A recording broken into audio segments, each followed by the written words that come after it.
हे भगवान, गर्मी का हाल देखकर रोटी सब्जी बेचने जाने का बिल्कुल मन ही नहीं कर रहा है। पिताजी, जब मन नहीं कर रहा तो जबरदस्ती मत जाइए, कड़क धूप हो रही है।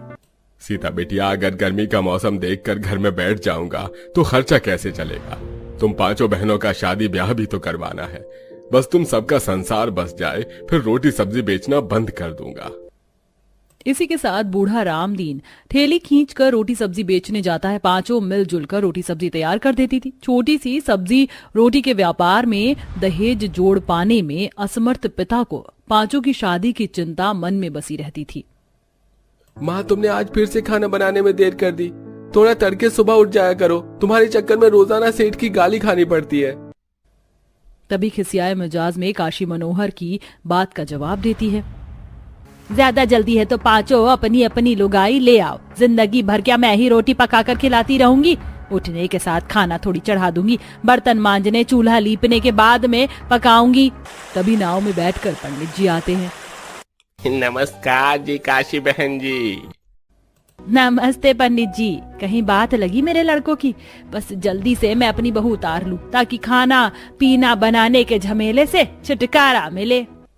बहन जी, बिल्कुल आपके मन योग्य कन्याएं ढूंढी है, मगर गरीब घर की बेटी है, दान दहेज नहीं दे सकेंगे।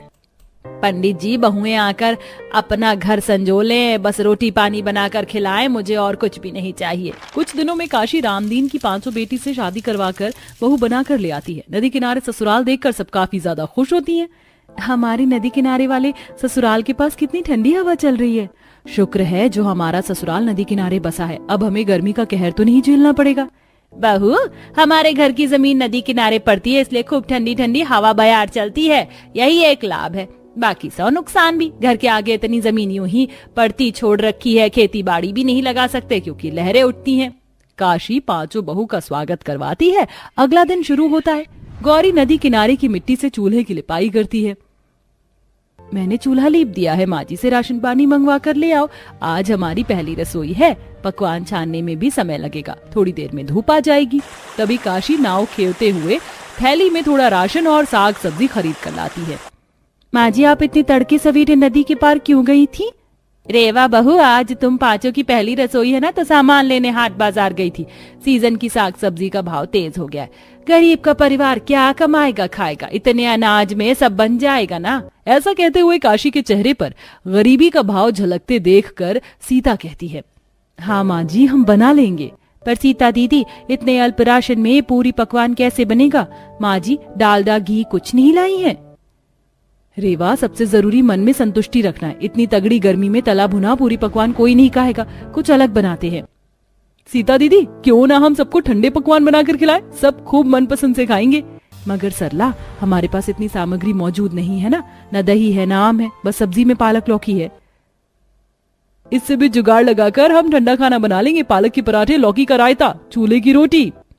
सीता सरला सब्जी की छटाई करती है। वहीं गौरी, आटा गूंथने के लिए पानी तो है नहीं, मैं लेकर आती हूँ। गागर भरने के लिए गौरी नदी किनारे आती है, जहाँ किनारे पर कुछ हरी फसल देखती है। ये तो धनिया और चौलाई का साग है, मतलब इस नदी किनारे की मिट्टी खेती बाड़ी के लिए बहुत उपजाऊ है। अब ठंडे खाने में बहू धनिया की चटनी भी बनाती है और लगभग सब कुछ बनाकर परोसती है, जिसे खाकर अखिलेश, सिलबट्टे की ठंडी ठंडी चटनी के साथ चूल्हे की गर्मा गर्म रोटी खाकर स्वाद आ गया। अखिलेश भैया, एक बार पालक के रायता के साथ रोटी खाकर देखो, अच्छी लग रही है। सच में बहू, ये ठंडा ठंडा सादा खाना खिलाकर तुम पांचों ने मन प्रसन्न कर दिया। इतनी गर्मी के मौसम में मसालेदार खाना तो चित्त पर नहीं चढ़ता। ठंडे खाने के बदले पांचों खूब तरफदारी पाती हैं। पांचों भाई भीषण गर्मी में माखन लाल के बगीचे में आते हैं, जहां मौसमों की फल सब्जियों की बालियां लगी हुई थी। क्यों बे नमक हराम हो, ये टाइम है तुम लोगों का बगीचे में आने का?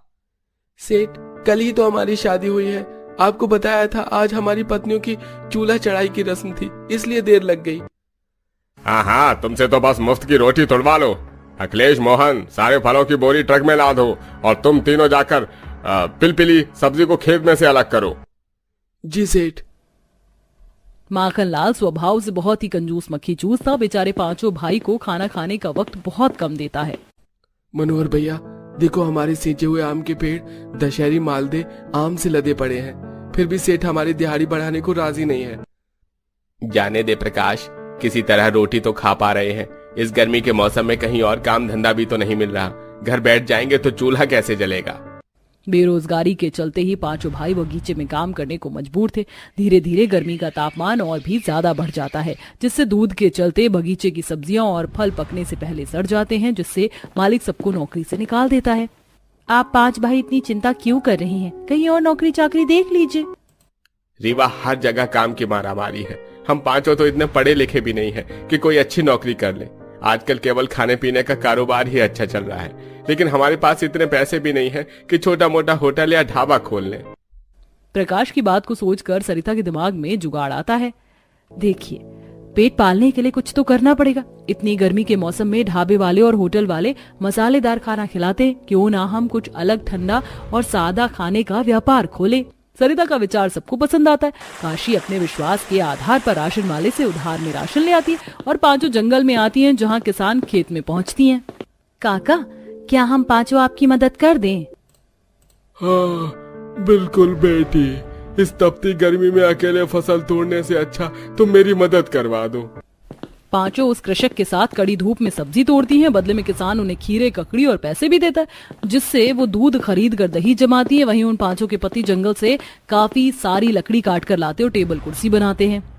कल से ही हम सब अपने ठंडा खाने का व्यापार शुरू करने के लिए, लेकिन व्यापार से पहले हमें प्रचार करना पड़ेगा ताकि लोगों को पता लगे, तभी लोग हमारी नदी किनारे वाले ढाबे पर आएंगे। 5 बहू आस पड़ोस के सभी गाँव में जाकर बताती हैं। वहीं उनके पति फैक्ट्री में काम करने वाले मजदूरों को बताते हैं। देखो भाई, हम सब अपना काम छोड़ छाड़ कर ढाबे पर आ तो नहीं सकते, लेकिन अगर आप हम सबको खाने का टिफिन पहुंचा दो तो बहुत से मजदूर हैं खाने वाले। अगले दिन तड़के सुबह से बहुएं ठंडी ठंडी चीजें बनाती हैं, जैसे कि दही भल्ले, सब्जियों का सैंडविच, साग की रोटी, सत्तू की पूरी, आम पन्ना, आम रस। वही अब खाने वाले वहाँ भीड़ जमा लेते हैं। इस खुली नदी किनारे बैठकर खाने का मजा ही अलग है। अरे ऊपर से इतने सस्ते दाम पर इतना स्वादिष्ट ठंडा खाना खाने को मिल रहा है। अरे एक दही भल्ला और दीजिएगा। ये लीजिए भाई साहब, आपके दही भल्ले। मेरे लिए चूल्हे की 4 रोटी, सत्तू की 2 पूरी भी लेते आइए, एकदम खस्ता बनी है। धन्यवाद भैया जी। लोगों की भीड़ देखकर लग रहा है कि हमने जो ठंडा खाने का व्यापार खोला है, इससे खूब लाभ कमाएंगे। धीरे धीरे 5 बहुओं का गर्मी में ठंडा खान पान का व्यापार अच्छा खासा चल पड़ता है।